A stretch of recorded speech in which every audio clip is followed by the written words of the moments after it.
Welcome to the macat multimedia series and to macat's introduction to sociology. Sociology is the study of human societies. If you've ever wondered why crime occurs, why some people live in poverty while others have plenty, or even why humans do the most mundane things, then you are thinking like a sociologist. Sociology teaches us that seemingly natural events or actions may really have social causes. So instead of trying to understand human behavior by studying the individual, sociologists look at the wider context, at the historical events and the social processes that channel individual behavior.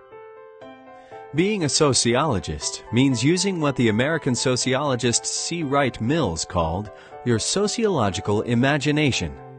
It means thinking yourself away from everyday experiences and discovering that many apparently purely personal events are the products of something vastly more substantial.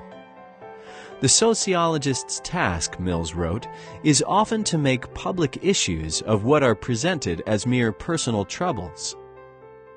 Following Mills's advice means understanding the relationship between the individual and society. This has been one of sociology's key tasks ever since its founding around 1850. It was Auguste Comte, inventor of the term sociology, who first argued that it was possible to study society scientifically and to attempt to uncover the laws that direct individual behavior. Another Frenchman, Émile Durkheim, argued that sociologists should focus on discovering social facts, which he defined as rules that channel behavior and exist independently of the individual. In Suicide, a study in sociology, Durkheim tried to show that suicide was a social fact, not an individual act. Using quantitative data to compare suicide rates to religion and marriage rates in different countries, he argued that external factors could account for even the most deeply personal of acts.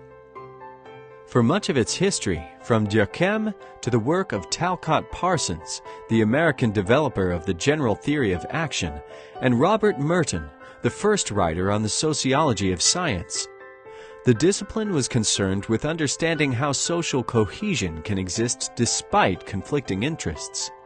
It focused on how institutions and norms regulated individual behavior to achieve a functioning society.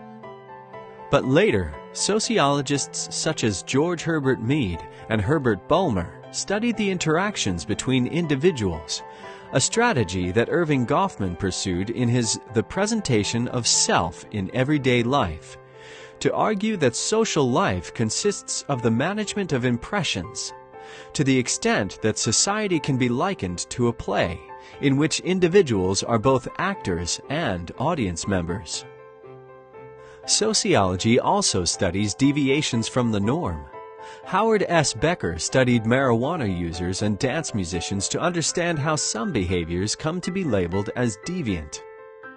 And Stanley Cohen, in Folk Devils and Moral Panics, looked at 1960s beachfront riots between mods and rockers to show how sensationalized media coverage creates exaggerated moral panics, reflecting the fear that the whole country is losing its way.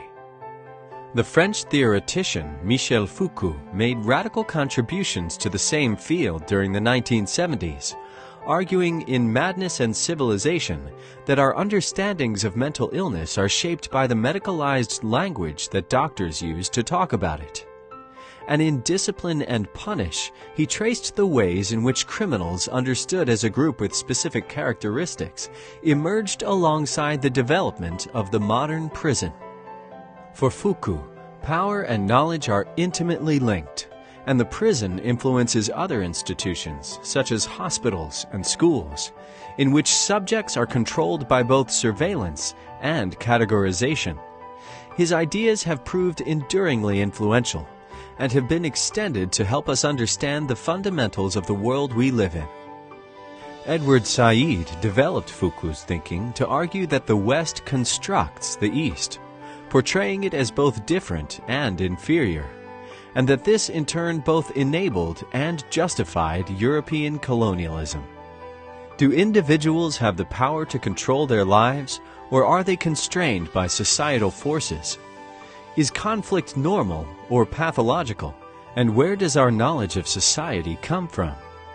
Macat helps you to understand not only the world that we have built and live in, but also sociologists, the scientists of society. Come inside to find out more.